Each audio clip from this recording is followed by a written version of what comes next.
All right, so we conclude our study of the First Amendment. Slideshow from beginning, okay. Or start, I don't know what I'm going to do with future semesters, with freedom of assembly and petition. So you should be able to do all this by the time we finish. Assemble. Hopefully we know to assemble, that means to gather. Content neutral, right of association. We'll see what those mean later on. So did you know burning an American flag during a demonstration protesting some action or policy of the government may be unpopular, but it is not illegal? Why? Well, the Supreme Court, they ruled that flag burning is protected speech by the First Amendment because it is symbolic. You don't have to like it, but it is not illegal to burn a flag. So how does the Constitution guarantee the freedoms of assembly and petition? How can the government limit the time, place, and manner of assembly? How do public and private property affect freedom of assembly issues? And how has the Supreme Court interpreted freedom of association? Well, I know, but I'm not going to tell you. We're going to go through it. So, we have in Amendment 1, it guarantees the right of the people peaceably, that's the key word, peaceably, as in not throwing Molotov cocktails or assaulting police officers, and to petition, peaceably to assemble and to petition the government for a redress of grievances. The right to assemble or gather with one another to express views. That's the right of assembly. The right to bring views to the attention of public officials. This can be, and often is, more effective in an assembly. If I walked into a senator's office and expressed my views, I probably would not be taken seriously. But if I went in and all of you listening to this video came into said senator's office with me, well, 25 people standing in an office would be a lot more effective than just one. So when might freedom of assembly conflict with the public's right to order and safety? And which do you think is more important? A tricky question. Tricky question, huh? That might be something you see on your final or for homework.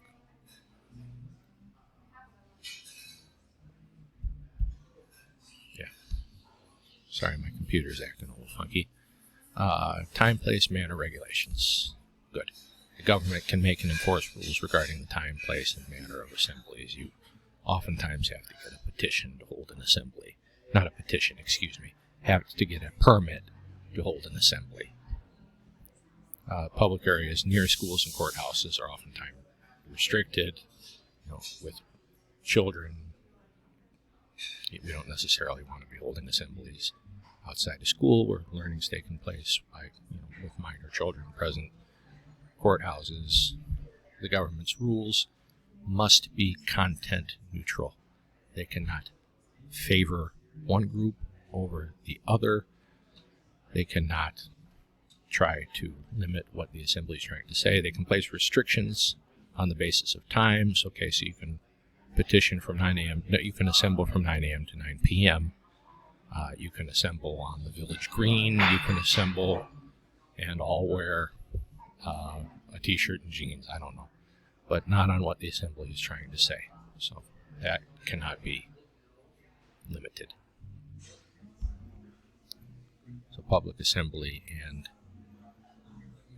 disorder. So how effective do you think the heckler's veto would be? That's a funny name for it.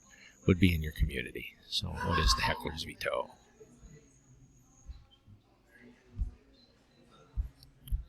I don't know what's going on here. Okay. The heckler's veto would be in your community. So this is the next one. So we have restrictions on the right to demonstrate. Okay, so I didn't tell you what this was. So a heckler's veto. So say somebody, say Joe Biden comes to Peoria and is speaking. All right, and pretend he's running for president, and he isn't the president right now. He is speaking, and he hits on maybe public safety or something like that, and he says he wants to reduce the number of police officers, and he wants to send social workers to fight crime or something. And somebody in the crowd doesn't like that, and they start shouting about, that Joe Biden's such and such kind of person, fill in the blank. Then another person starts shouting about that, and it disrupts the event so much that it's canceled, and Joe Biden is whisked away by Secret Service, and everybody goes home. So somebody, a heckler's veto, somebody who disrupts speech, free speech, enough to the point where it is canceled, where the speech is no longer taking place. And this happens quite a lot. Ben Shapiro is another name that comes to mind, who gets stopped quite a bit by heckler's veto.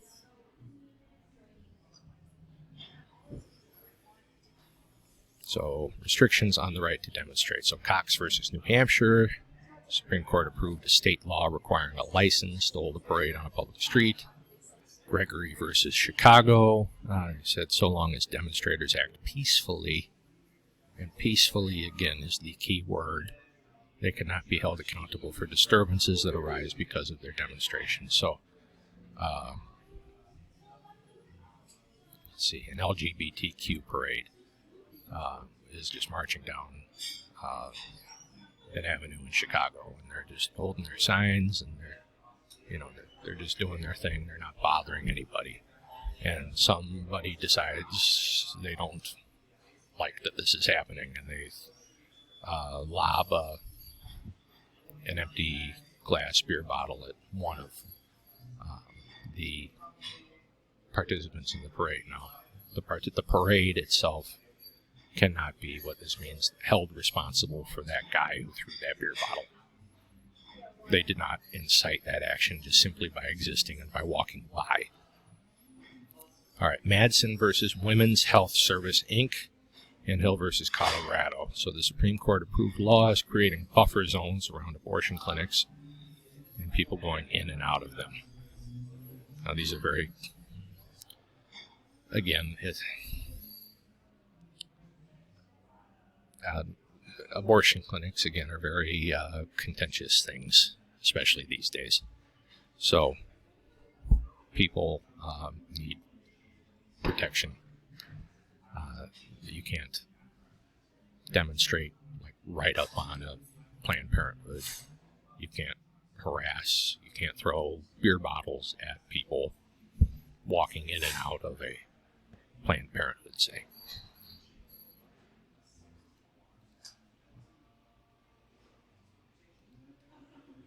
So the rights of assembly and petition do not give people a right to trespass on private property. So you guys say, if you are unhappy with your grade, you cannot come and picket on my lawn.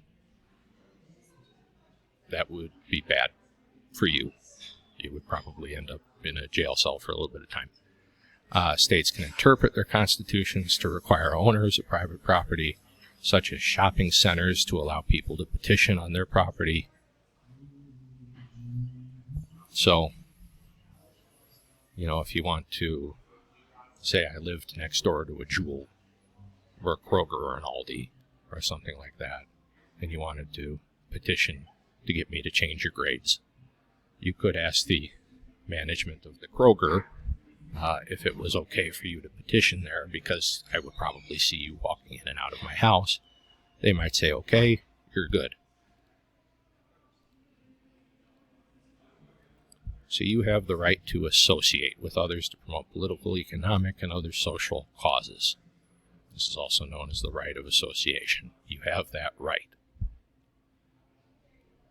So an example of this, Boy Scouts of America versus Dale. So the Boy Scouts kicked out a professed homosexual child.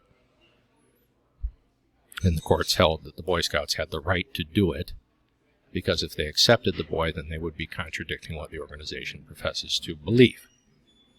The Charter of the Boy Scouts opposes homosexuality. So the Boy Scouts, as a private association, can also choose who associates with them. The guarantees of freedom of assembly and petition include a right of association, so the right to associate with others to promote causes. And the freedom of association also means that a state cannot force an organization to accept members when that association would contradict what the organization believes in. So we go back to the Boy Scouts. So the Boy Scouts have that right. The state of, where did it say? It didn't say. So say that happened in Illinois. Just say, I don't know. The state of Illinois, J.P. Pritzker, say his governor right now, but say he was governor in 2001, cannot say, Boy Scouts, you have to accept this boy. Just can't do it. May not be a popular thing. May make a lot of people question the Boy Scouts, but again, it's what they believe. They're a private organization. They have that right to choose who associates with them. And people have the right to join up because they believe what the Boy Scouts believe. So, we'll keep this as short as possible. You can review the key terms on your own. I'll give you the answers here just in case. All right, pause it if you want to try to see if you get these right.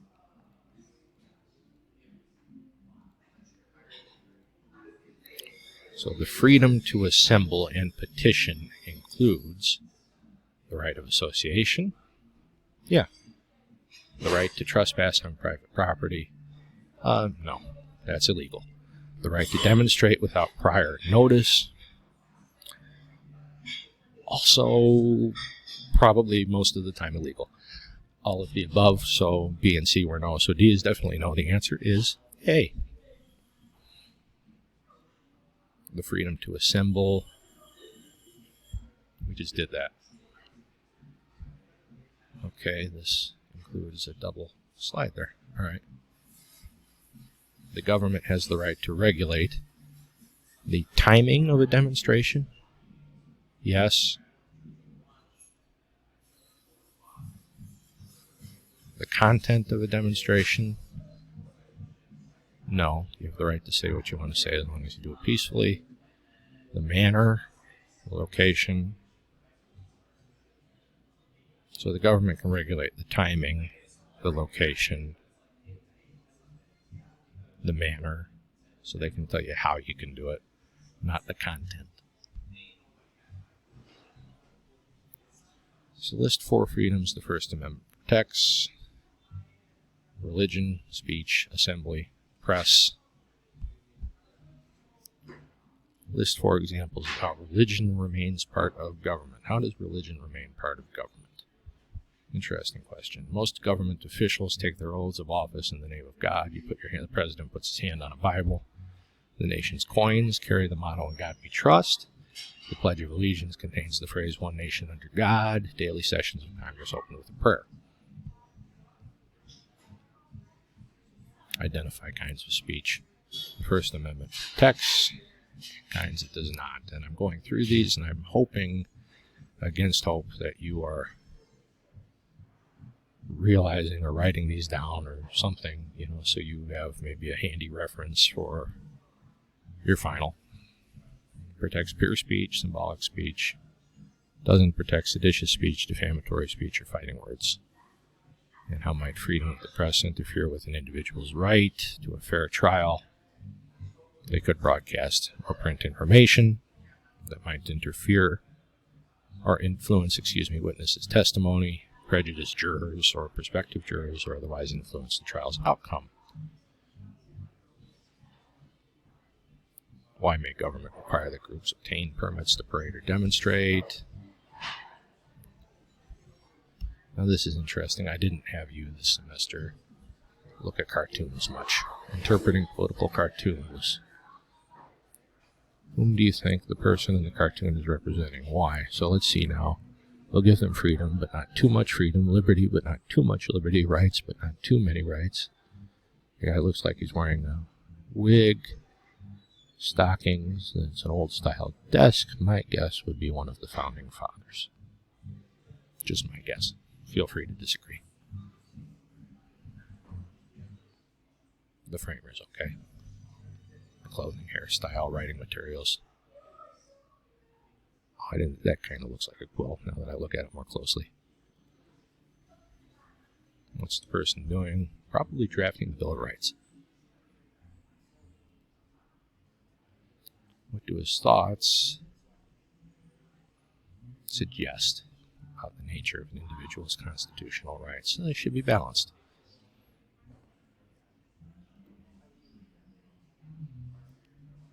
So you have the freedom of assembly.